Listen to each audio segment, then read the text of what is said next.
Tito. Y hay otros compañeros que andan por ahí, Rogelio, que ya estaba en Lecumberri, estudiando de tiempo completo ahí. Esa era la ventaja entonces, las cárceles más o menos, la sociedad no estaba tan descompuesta y las cárceles que siempre reflejan lo que es la sociedad, eran más o menos, se podía, en situaciones siempre muy difíciles. La lucha seguía en las cárceles. Pero lo que yo quería resaltarles es que el movimiento armado socialista nació de muy diversos orígenes. El grupo que atacó el cuartel Madera era del PPS. Genaro venía del Movimiento de Liberación Nacional, igual que las fuerzas que fueron precedentes del zapatismo. Otros veníamos, y creo que fue una de las vertientes que más aportó del PCM, específicamente de la juventud. En fin, muchos orígenes. Hoy, este movimiento, este proceso de construcción del socialismo, también tenemos que verlo, que va a ir brotando, viene brotando de muy diversos orígenes, precedentes, etc. Desafortunadamente en aquel entonces no se logró que estos diversos grupos confluyeran en un solo movimiento, en un solo esfuerzo político organizativo. Son circunstancias que ahorita pues no podemos detenernos, pero ahora sí tenemos que confluir, porque también una característica del proceso político-social de luchas es que asciende el movimiento político-social en tal o cual región, y no hemos logrado un movimiento político-social de masas que llene el país de acciones político-sociales. El único proceso que aglutina energías a nivel nacional y en otros países donde hay connacionales es el movimiento político electoral de naturaleza democrática nacional en el 88. En donde había mexicanas y mexicanas hubo movimiento en aquellos años de masas, en donde había muchas masas, Los Ángeles, Chicago, etc. Era un verdadero movimiento nacional, donde había mexicanas y mexicanos, había movimiento. Eso lo heredó el Movimiento de Regeneración Nacional.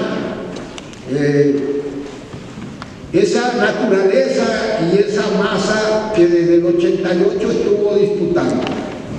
Y creo que ahora, compañeras y compañeros, el mejor homenaje que le podemos hacer al Partido de los Pobres, a Lucio, a todas las organizaciones de aquel entonces, a compañeros dirigentes que murieron, Raúl Ramos Zavala, que fue nuestro dirigente fundacional, después el Oseas, el compañero de Chihuahua que encabezó un grupo cuyo nombre en la jerga interna se lo puso Lucio, los Guajiros, encabezados por Diego Lucero, Genaro, en fin, todos los compañeros que fueron cayendo. El mejor homenaje es retomar las tareas para continuar la lucha por el socialismo. Y este proceso de construcción del Partido del Socialismo Mexicano lo tenemos que ver como continuidad y crisol de todas esas experiencias y de todas esas vertientes.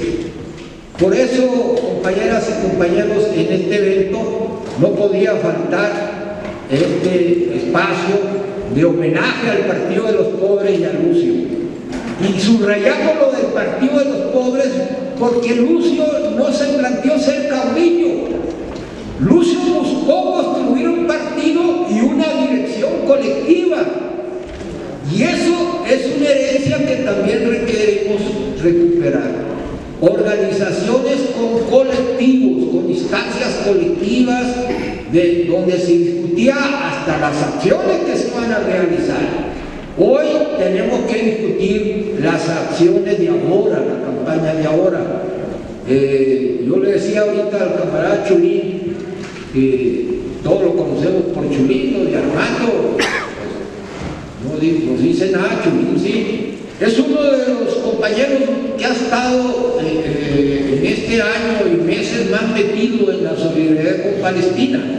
Hay otro compañero, Gilberto García, que también forma parte de este esfuerzo, que no está con nosotros presencialmente porque se cayó de un árbol, se fracturó la cadera, y eso le estamos exigiendo que se recupere cuanto antes, porque la solidaridad con Palestina tiene que seguir para adelante. Pero en el reciente foro que se hizo en la Cámara de Diputados, promovido por el compañero José Luis Sánchez, diputado federal por el PT, pero socialista, José Luis viene del gasconismo, que fue un movimiento político de masas, y les quiero decir político de masas, en Nayarit, que derrotó al PRI. Primero le ganó la presidencia municipal de Tepic y luego disputó la gobernatura a mediados de los 70, ganó en las urnas, pero el régimen priista y directamente el ejército, porque el candidato era Flores Curiel, un general que había estado implicado en actos represivos nacionales, el ejército fue para... ¿Ves? José Luis de Chavo se formó ahí, entonces tiene una visión de lucha política de masa. Esta es otra vertiente. Los compañeros del Partido de los Comunistas son, casi todas y todos, vienen del gasconismo, que adquirió el nombre por el liderazgo de Alejandro Gascón Mercado y el político de masas de formación marxista. Entonces, compañeras y compañeros, las lecciones que tenemos que extraer de aquello, de esa etapa del movimiento armado socialista, son muy importantes. Poco Chanillo refería ahí la importancia de la lucha por libertades políticas. Al PCM le podemos criticar muchas cosas, pero su dirigente, Armando Martínez Verdugo, tuvo un acierto siempre. Está planteando la necesidad de luchar por derechos políticos, entre ellos lo del voto. Y ese tema es un tema clave, compañeras. El tema de la lucha por la democracia es un tema clave, porque en torno a la lucha por la democracia se desarrolla la lucha política, y esa es la lucha política donde se desarrolla la conciencia y el pueblo se plantea luchar por gobernar, no solo por tal o cual transformación. Y eso se dio en el 88. El 88 el pueblo decidió que quería gobernar, y en torno al Frente Democrático Nacional, integrado incluso por algunos partidos que nosotros le decíamos paraestatales, PPS, PSD, PAN, que era prácticamente un segmento del PRI para los generales, etcétera. Ese 88 se dio una insurrección, una rebeldía ciudadana que cimbró al país. Y si nos queremos explicar por qué el zapatismo tuvo condiciones para evitar la política de aniquilamiento que enfrentamos nosotros antes, es el viraje que se había dado en el 88, la crisis de la hegemonía del priismo. Y para el PRI era prioritario tratar de resolver esa crisis de hegemonía a nivel nacional. Por eso no fue sobre los zapatos a hacer una política de tierra arrasada como la hizo Lucio y el ejército de los pobres, el partido de los pobres allá en la sierra de Guerrero. Y tampoco la estrategia de aniquilamiento de la 23, que por cierto la 23 fuimos la organización más sectaria que ha existido en este país por una razón. Declaramos que la lucha por la democracia era una lucha dominada, y al desechar la lucha por la democracia, incluso los otros grupos armados pasábamos que sí se planteaba la lucha por derechos, incluso construir organizaciones de masa luchando por derechos, las declaramos organizaciones que contribuían a la dominación burguesa.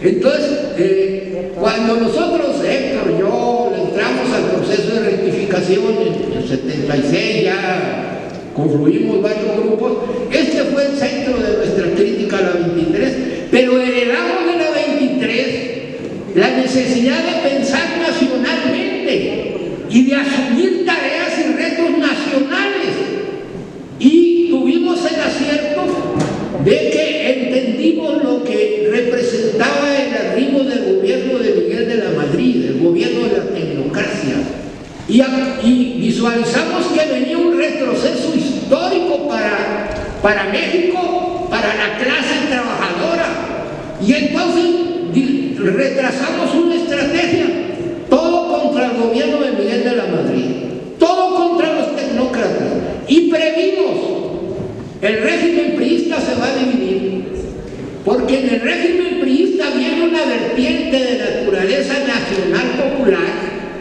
y entonces para enfrentar el neoliberalismo, que era la política del imperialismo yanqui, concretada por la tecnocracia, el PRI se va a dividir, y empezamos a manejar la necesidad de alianzas más allá de la izquierda. Y les quiero decir que hicimos alianza con la Quina y la dirección de Pemex, del sindicato de Pemex,